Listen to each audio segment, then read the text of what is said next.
office. Back up. Have a seat on the couch. The two women who were killed in Fort Erie this Tuesday. Jason Gaidola.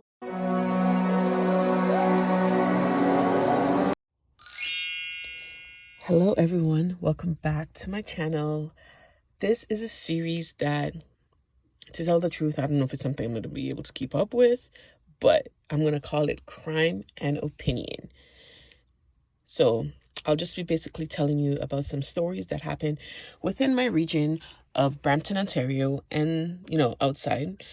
And I will be telling my opinion, while I'm telling the story. So the first one is Brampton parents returning from Montego Bay, Jamaica, traveling with their 2 children. I mean, we're in COVID times. They're already telling us, try not to travel if it's not essential. But these 2 parents decide to go on vacation to Jamaica with their 10 and 12-year-old children. And upon their return, they were caught at Pearson International Airport with $1.6 million worth of drugs. They were already stupid enough to even try and attempt this and thinking they would get away with it. And to imagine, one of the suitcases checked in under their 12-year-old's name was actually found to have some of the drugs. Now, the children were taken into the care of Children's Aid Society, but were eventually released into the care of other family members. Now, Pearson International Airport is not one to mess with, okay? I've traveled to Jamaica several times. My husband's Jamaican, and upon my return, I've seen the drug-sniffing dogs, and I get nervous, even though I know I haven't done anything. I know I don't have any drugs in my suitcase, but while I'm standing there, I guess the carousel, they call it, and I'm waiting for my bags to come out, I'm like, oh my God, what if someone else had drugs and, they have a similar suitcase to mine and they slipped it into my suitcase or whatever. Stupid things. I've even been brought into secondary check as well, just randomly or whatever, especially during Christmas times and stuff like that. And I get so nervous, even though I know I haven't done anything. I still get nervous. And to imagine $1.6 million worth of drugs. And I can guarantee you, they weren't even getting paid half of that to take the risk. And it's not one, it's 2 parents that did this. So one couldn't tell the other, no, honey, I don't think this is right. And the children are ages 10 and 12. So they're old enough to know what was going on. Now, their names haven't been released. I think there will be a publication ban on this story because children were involved and to keep their identity private. So we may never know who these parents are. I don't know. But this is just crazy. The other story that I want to talk about happened in Hamilton, Ontario. A dead baby was found buried in the basement of a home. The parents have been charged and an autopsy has been done to find out the cause of death. Now, we don't know if this was a stillborn. We don't know if the child was alive and the parents decide to kill the baby. Now, when I first heard this story, I'm not going to lie. Human instinct, one of the first things is we judge. But also at the same time, it's like, I don't know, there must be a backstory. Because the first thing that came into my mind was abortion is legal in Canada. And it's also free because it's covered by our healthcare system. So if you get pregnant and you know you don't want a baby, why carry the baby to then kill the baby after? Or not seek medical care? But then at the same time, I'm like, I would want to hear more about it first before, and a family member of the mother, her first name is Winnie, has come forward speaking on a little bit of her background. And it's just a sad story. I will be including the clip here and then you can form your own opinions. But the charges that they're facing is criminal negligence causing death and interference with a dead body.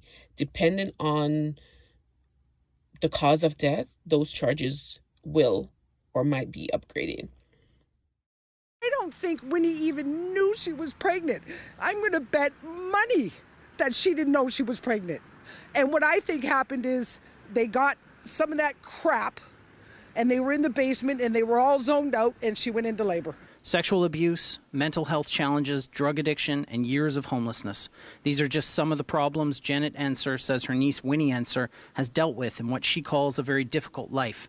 A life that is now the focus of an intense police investigation after a newborn baby believed to be Winnie's was found buried in the basement of the vacant home she was living in with her 34-year-old boyfriend, Nathan O'Brien. She may be 24 years old, but she's not. In her brain, she'd be lucky if she's 12. Janet says Winnie's mom abandoned her when she was 2, and she was sexually abused as a child, leading Janet to take custody of Winnie when she was 8.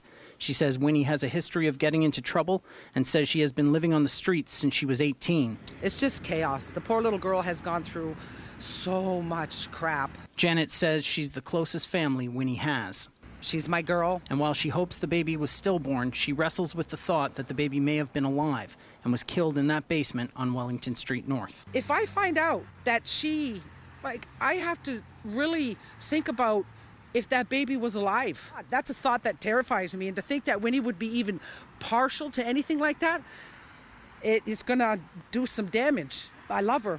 Is love going to outweigh, you know what I mean? Because that's an innocent baby. And Janet hasn't been able to speak with Winnie since her arrest, so she doesn't know what happened, saying she didn't know she was pregnant and doesn't know how Winnie came to be living at 104 Wellington. But she wishes Winnie had told her more. I have a lot of girls. She's just the youngest. She's the youngest. She's the one that I didn't save. Another case that I ran across was the murder of 2 women, Christina Crooks, 18, and Juliana, I cannot pronounce this last name, so I'm just going to put it up on screen, 20, were found dead at an Airbnb back in January. Now, there was a party going on there. You know, it's during COVID time. Of course, there's a lockdown protocol going on in Ontario, but people do whatever they want to do. A phone call was placed at 4:15 a.m. by a neighbor stating they heard gunshots. And this happened on January 21st. The woman had been hanging out with friends and some acquaintances from out of town, and something went wrong. We don't know exactly. Gunshots were fired and everyone scattered. No one called 911 to report the shooting. So these 2 women lay there. We don't know if they died instantly or if they suffered a little bit before they died. But imagine you're hanging out with your friends and something like this goes on. I could understand, running, being scared for your life, but no one thought to pick up the phone and call 911 so they can go and help your friends. Like nothing. Everyone always thinks nothing like this can happen to us. We always think, oh, our friends have our backs. But then in a lot of these cases, we see that it doesn't happen. Like we need to know who we're hanging out with. We need to know who our friends are. And this party should not have happened at all. We're in a lockdown protocol. So it should not have happened. But it did. And the Airbnb, the host or the owner, has been charged with breaching or violating COVID protocols. But investigators still have a lot of questions. Why didn't their friends call or anyone attending the party call for help? What sparked the incident? What was so serious where a gun had to be drawn and fired, killing 2 people? Were these 2 women the intended targets? Were they targeted especially? Like, did someone know that they were going to be at the party and they went there specifically to kill them? All officers have are pictures of, food that was ordered.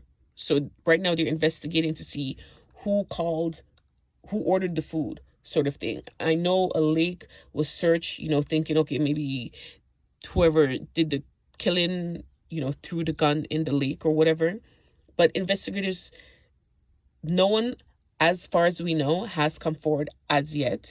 We don't know who, or what they've found out because, they're still investigating. So they're keeping a lot of things close to heart until, it's time to go to court.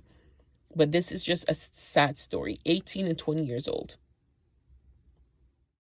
The other story that I'm going to talk about is of a 35-year-old man who was recently arrested in my city. And we have to use allegedly. He was arrested for allegedly stealing a tow truck. I'm going to include the video here. In free to what? The I police. know, yeah. The cops coming, yeah, I know. Yeah.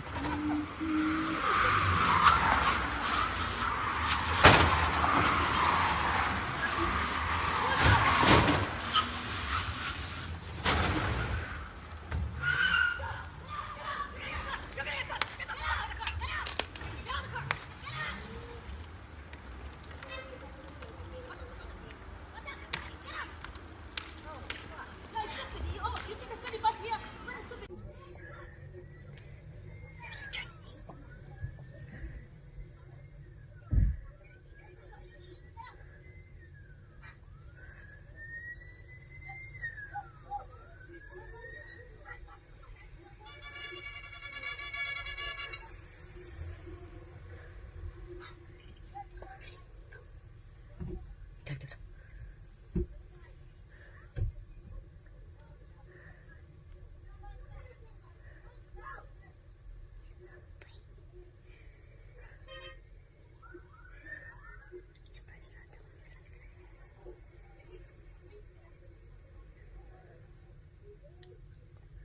Two, four, 6 of them? 5 of them.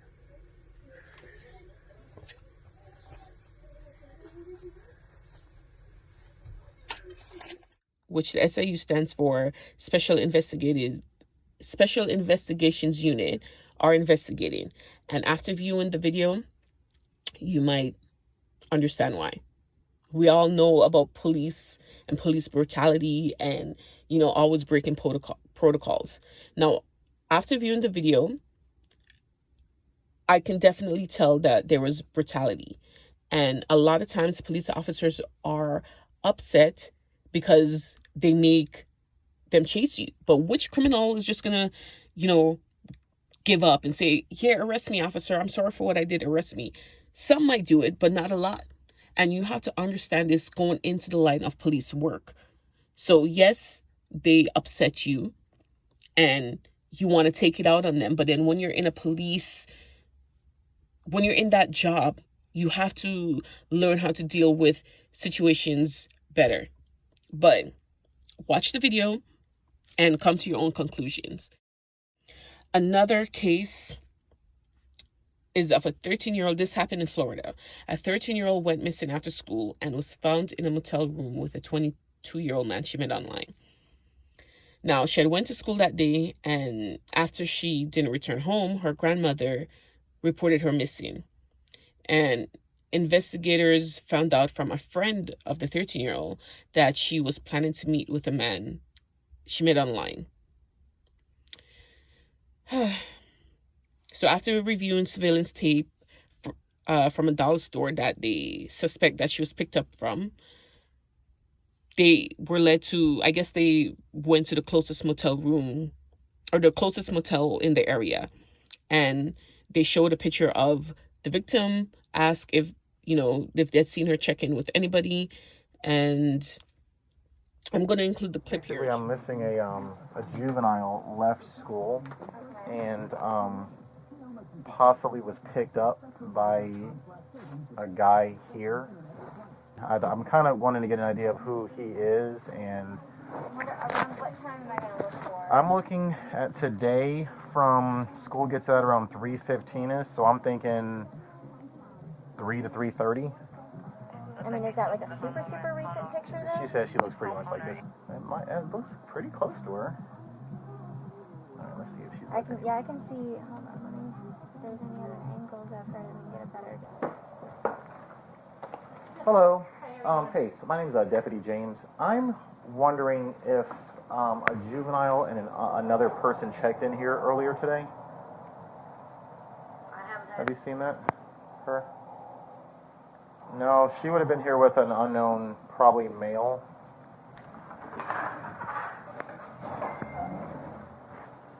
Hello. Hi, how are you? I'm looking for a juvenile that looks to be ran away from home today. And we have information she may have checked in to a local hotel with an adult. This is what she looks like.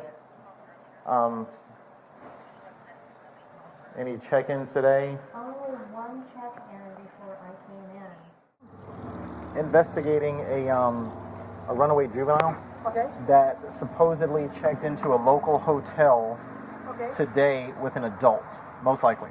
I don't know what he looks like or anything. This is what she looks like. All right, someone checked in earlier when I wasn't here, so let me check them. Oh, perfect. Okay. Is there a name to that? The last Yeah. Well, she's only 13, so I don't know the person she's with. So it would have been whoever she's with. Yeah, she doesn't even have an ID. She's, again, only 13.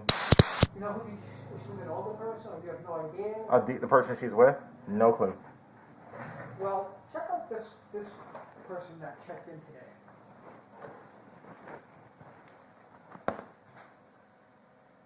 Ooh, where's this guy? I think this is him. They said his name started with a T, possibly Tyler. Front office. Anybody inside? We need to come in for a second. Sheriff's office. Back up. Have a seat on the couch. Where's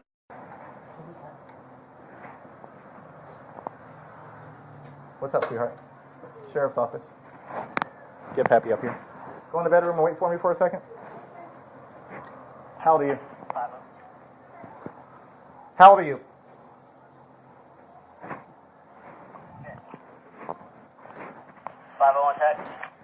Just wait there for me, sweetheart. Okay? Are you okay? Do you need any attention? Are you hurt at all? You're not hurt at all?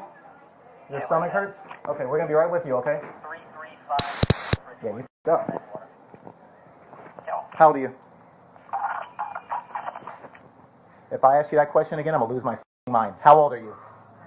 22. Oh, you f***ed up. Yeah, you f***ed up real good.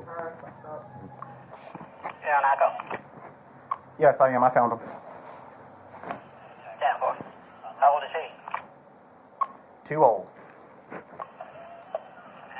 on the way. Copy. You sure you're okay, sweetheart? And she came running into my arms because she knew that she had been saved at that point. I have daughters, and the thought of my daughter being in that situation got me extremely angry. Now, she's 13, he's 22. And he came from a different area of where she lived.